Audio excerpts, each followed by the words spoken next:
पाया है या कुछ भी अच्छा पाया है, तीन पाया सत्संग सके।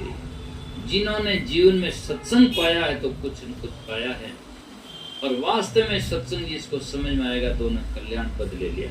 और सत्संग नहीं समझा है तो जप करो, तप करो, योग करो, भोग करो, और चाहे तीर्थ करो, चाहे व्रत करो, अंत में एक दिन पछतावा लगता है। क्यों लगता है? कि सबसे पहले सत्संग के बिना हमें जो कर्म करने का उद्देश्य समझ में आता है। ज्यादा से ज्यादा लोग उद्देश्य में भटक जाते हैं। उद्देश्य किसे कहते हैं? लक्ष्य, कारण। जैसे आप यहाँ आए, मैं आया, उद्देश्य बना के वहां सत्संग सुनेंगे या सुनाएंगे, तो उद्देश्य बनता है। तो बड़े बड़े साधक हुए दुनिया में, जैसे एक उदाहरण ले लेते हैं हम, जप किया या ध्यान किया, ध्रुव जैसा दुनिया में भक्त हुआ। शास्त्र में लिखा गया है कि 5 वर्ष की अवस्था में ध्रुव ने भगत भजन किया। 5 वर्ष की अवस्था में ज्ञान हुआ, और ज्ञान वैसे हुआ, लंबी जोड़ी गाता है, माता सुतेली उसको अपने पिता उत्तानपाद की गोद से उठा दिया, और उठाने से उसको एक वैराग्य आया कि मुझे मेरे पिता के गोद से उठा दिया। और सुतेली माँ सुरुचि नाम थी, और उसकी असली माँ जिसका नाम सुनुति था। तो उसने कहा कि तुझे पिता की गोद में बैठना तो मेरी कोख में पैदा होता, यहाँ से हट जा। तो ध्रुव को वैराग्य आया, पर संत गुरु मिले हुए थे नहीं, इसीलिए राज की भावना से वैराग्य आया। और वहां से निकले, पिता उनको आवाज देते हैं, बेटा तू आजा, कोई बात नहीं, तेरी माँ ने उठा दिया, पर मैं तुझे आधा राज दे दूंगा। लेकिन फिर ध्रुव रुका नहीं, और जंगल में अपनी माँ सुनुति के पास में जाता है, और उनसे कहते हैं मुझे पिता की गोद से उठाया। सुनुति बड़ी समझदार औरत थी, जो कि 5 माँओं का नाम आता, उसमें सुनुति का नाम आता है। बाकी माँ तो सब है, पर 5 माँ दुनिया में प्रसिद्ध कही जाती। प्रथम माँ मैणावती, ज्ञान गोपीचंद दिया। दूसरी माँ सुनुति, ध्रुव ने अमर कर लिया।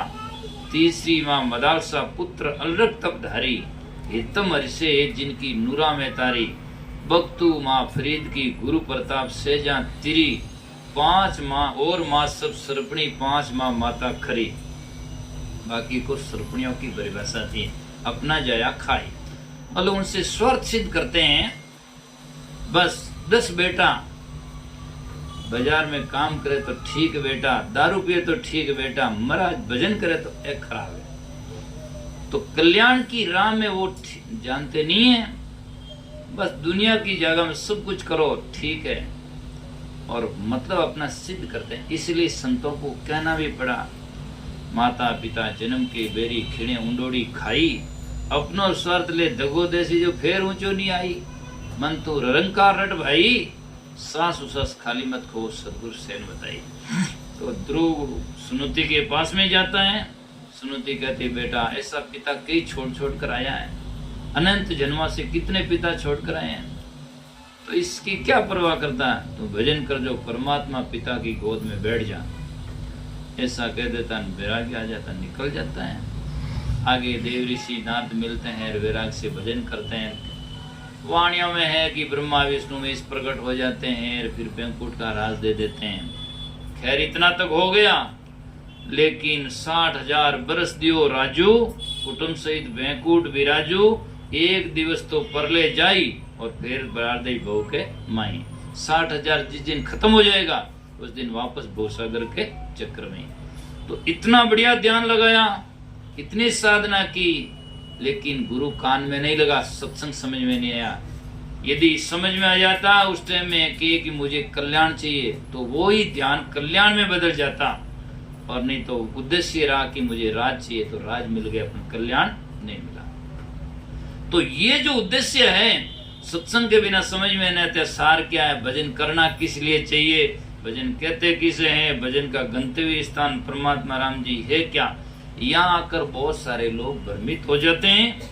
और सच्चे और ज्ञानी पार की विवेकी गुरु के बिना ये भ्रम टूटता नहीं है। और भ्रम टूटे बिना कभी भी जाकर के सजना, कर्म टूटता नहीं है और कर्म टूटे बिना भोगता फिर बनता है, जन्म और मृत्यु का चक्र चलता ही रहता है। इसीलिए मैंने एक भजन लिखा, वो कैलेंडर पे, सदगुरु जी की सत्संगत कर ले जीव बहुत सुख पाएगा। उसमें लिखा, सत्संग में गुरु ज्ञान श्रवण कर भरम रहन नहीं पाएगा, और भरम छूटान बहु भरम मिटा बहुबंधन छूटा।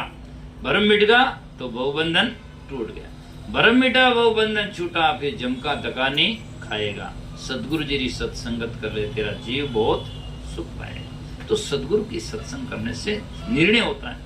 तो जाकर के तो सत्संग के बिना आप तीर्थ जाओ, व्रत जाओ, वो करो, कुछ करो,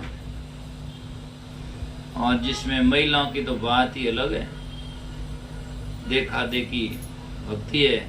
एक ने सीताराम पकड़ा, दूसरी ने सीताराम, दूसरी ने किसी ने फीताराम पकड़ लिया, है ना। देखा देखी कितने व्रत करते हैं कितने, और सबसे पूछ लिया जाए उसका उद्देश्य क्या, व्रत रो फल कहीं है। अदर पदरी झूले ने तो ऊपरे रस्सी कोई बांधड़ी है, ने नीचे कोई धरातल में टिकोड़ी अदरी है, कोई गिनती नहीं। बस दुजोड़ी का मारा पड़ोस वाली बाई करियो, मी कर लियो, पड़ोस वाली ऑपरेशन कराई थुई कराई जान, पड़ोस वाली तकलीफ है ऑपरेशन थुई जान हो जा, मारी कर दो ऑपरेशन। ऑपरेशन तो क्या रो करावे, ऑपरेशन नहीं करावे, पड़ोस वाली जो करते हैं तुम क्यों करते हो। निर्णय होना चाहिए, पड़ोस वाली की तकलीफ है तो वो जाकर दवाई लेगा, पड़ोस वाले की कुछ है तो वो चाहिएगा तो करेगा। हमें हमारे तकलीफ है तो लेना चाहिए, करना चाहिए, जो वास्तविकता है वो करना है, देखा देखी कुछ नहीं। और आप कर्म करें और कर्म का निर्णय न, और आपसे पूछे कि मैंने क्यों ध्यान, इन्हों बुद्धू कोई वह सके। अब आप गाड़ी में बैठे हैं, जान पूछे भाई जी जाओ, वो तो मन ध्यान ही कोनी, इन पागल कौन वेच सके। जब आप गाड़ी में बैठ गए पूछे कि आप क्यों जा रहे हैं, तो मैंने ध्यान ही नहीं। जब आप व्रत कर रहे हैं, जब कर रहे हैं, तब कर रहे हैं, या कोई काम कर्म कर रहे हैं और पूछे इन फल गई है, वो तुम्हारा मन ध्यान को नहीं, लार ला करे जी वही करा, तो लार ला तो जोरियां करी थी करो गई। तो पीछे वाले के पीछे पीछे मत करो, हमें जाकर के निर्णय बोध करके समझने हमारी जरूरत है। किसी के जिसकी तकलीफ है वो छोड़ता है, किसी के ठंड की बीमारी है तो वो ठंडा नहीं खाएगा, तो हमारे गर्मी की बीमारी हम क्यों छोड़े जा करके। तो इसीलिए हमारी जरूरत के मुताबिक कर्म करने चाहिए और उसका लक्ष्य जानना चाहिए। और लक्ष्य जब समझ में आ सकता, अच्छे विवेकों का सत्संग करें तो समझ में आता, नहीं तो जा करके तीर्थ में जाओ, वहां डाल कर आ जाओ, चाहे फूल डालो, रोज को डालो, चाहे डुबकी लगा कर आ जाओ। अब पूछे क्या महाराज क्या की आडू आई, तो क्या अर्थ कर, तो कोई हुआ नहीं, जब करो तब करो, कुछ नहीं है। तो इसमें भजन में पूरा सार यही है कि चाहे वाणी पढ़ो, ग्रंथ पढ़ो, और कुछ करो, जब करो तब करो, तीर्थ व्रत करो, लेकिन उसका उद्देश्य समझ में नहीं आएगा तो वो आपका फल मिलेगा, लेकिन जाकर के फल का जो चरम सीमा है या कल्याण पद है वो नहीं मिलेगा, उनसे वंचित रह जाओगे। इसीलिए सत्संग में सार समझ करके, पलटू उदास बात है सहजी, सहज बात है। जब ये संतन भेद बताया, संत भेद बताते हैं, ये सब काम भक्ति मत करो, परिणाम उपासना की सेवा मत करो, एक सदगुरु इष्ट धारण करके सत्य परमात्मा का चिंतन करो, हमारा उपासनीय वो है। और बाकी पूर्व में जितने महात्मा हुए या देव अवतारी लोग हुए, उनमें अच्छे अच्छे लक्षण थे, वो आप लो। जैसे हनुमान जी हुए, तो हनुमान जी ने जो दासत्वन किया रामचंद्र जी के साथ में, वैसा आप ही करो, गुरु जी से करो या माँ बाप से करो या संत गुरु से करो तो भला ही होगा। खाली मानो जगह जाकर के जे कपिस्ती लोग उजागर, देर कपिस्ती लोग उजागर करते रहो, यूं काम नहीं हो सके और यूं बोलो नहीं बह सके। वह तो जान लंका बाढ़ दी, अपू तो लंका बड़े है वो नहीं, तो इससे काम नहीं आएगा। आप अपना काम करो, जो वाणी बहु प्रकार की, जिनका आदिन अंत, जो हुए अपने काम की उनसे करो सिद्धंत। कि महाराज लंका तो बीजो चीज है, जाओ लोगों ने बाकर उठा थी, उठो तो कोई बाकर उठे कोई लंका बढ़े, अपन तो जाकर के दासातन यदि हम चाहते हैं तो आज हम हर आदमी कर सकते हैं, गुरु से कर सकते हैं, संतों से कर सकते हैं, माँ बाप से दास भाव करके सेवा कर सकते हैं और उनसे हमारा भला होगा। तो कहने का अर्थ यह है, जो महात्मा में एक उदाहरण दिया, बाकी जितने महात्मा हुए आगे तो उनका चरित्र लो। आज आदमी तीर्थ में जाता है, वापस आता है, तो वहां से उनका चरित्र तो ले नहीं आता और वहां चित्र लान टाँग दे, बस घंटा टोकरा बजावे एन बस डूबे जाने चित्र लान ने। यूं है कई कल्याण। एक उदाहरण कह देता हूं, चित्र की बात है तो एक भाई साहब के घर में सजना चूहा बहुत हो गया, तो गुरुजी के पास में गया, बाप जी के चूहा बहुत हो गया। महाराज क्यों बिल्ली लिया? अब बिल्ली पहले कई दिन पहले मिली, अब वो जिते वहां सज्जित नहीं मिली, वो एक दिन घूमतो घूमतो जोधपुर बाजार में गयो, आगे सोचती गेट कने स्टेशनरी बेचता ना, उठे शेर रान बिल्ली रान वे सब स्टेशनरिया पड़ी, तो वह जान की ये क्या है कि आप बिल्ली, क्या ठीक मिली, कितम दे भाई कि 10 रुपया में दे दे, और वो लान बिल्ली ले जाना आप रे घरे दर्दी मैं दर्दी तो जो है जो उन बिल्ली ने काट काट टुकड़ा कर दिया, क्यों वह तो बिल्ली असली तो थी नहीं, वो बिल्ली थी नहीं, बिल्ली का चित्र मात्र था, तो वो तो कागज था, तो कागज का चो काट काट टुकड़ा कर दिया। उसको चो भी मालूम होता है आदमी की इतनी बुद्धि मारी गई, चूहा जितनी काम नहीं करती है, और बल्कि चूहा ने मालूम है बिल्ली रा फोटो देख बैंडिटर है, मालूम है यदि बिल्ली होती तो मेरे पीछे भागती, तो इसलिए वो नहीं डरते, उसका ही टुकड़ा कर दिया। 2-4 दिन वो भाई साहब के हो तो बिल्ली तो फाटोड़ी मिली,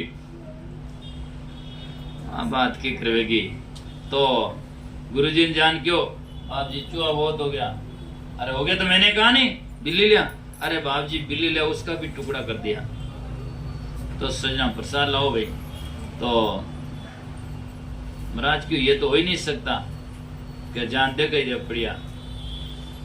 तब उसने कहा, महाराज ने कहा ये नकली बिल्लियों से चित्रों से चूहे नहीं डरते हैं, असली बिल्ली चाहिए तो चूहा डरता है। तो सजना हम महात्मा के केवल चित्र लाकर टांग दें और उससे हमारी बिल्लियां चूहे डरें या हमारा पाप छूटे, ऐसा नहीं हो सकता है। इसीलिए हमें जीवन में जाकर के सजनों सच्चे संत महात्मा का चरित्र धारण करना चाहिए और जिससे हमारा कल्याण हो सकेगा। तो पलटू दास बात ऐसे जी संतन वेद बताया है, तो आप प्रसाद ले रहो जहाँ भी और प्रसाद ले जाओ 2 मिनट। हाँ ठीक है, लो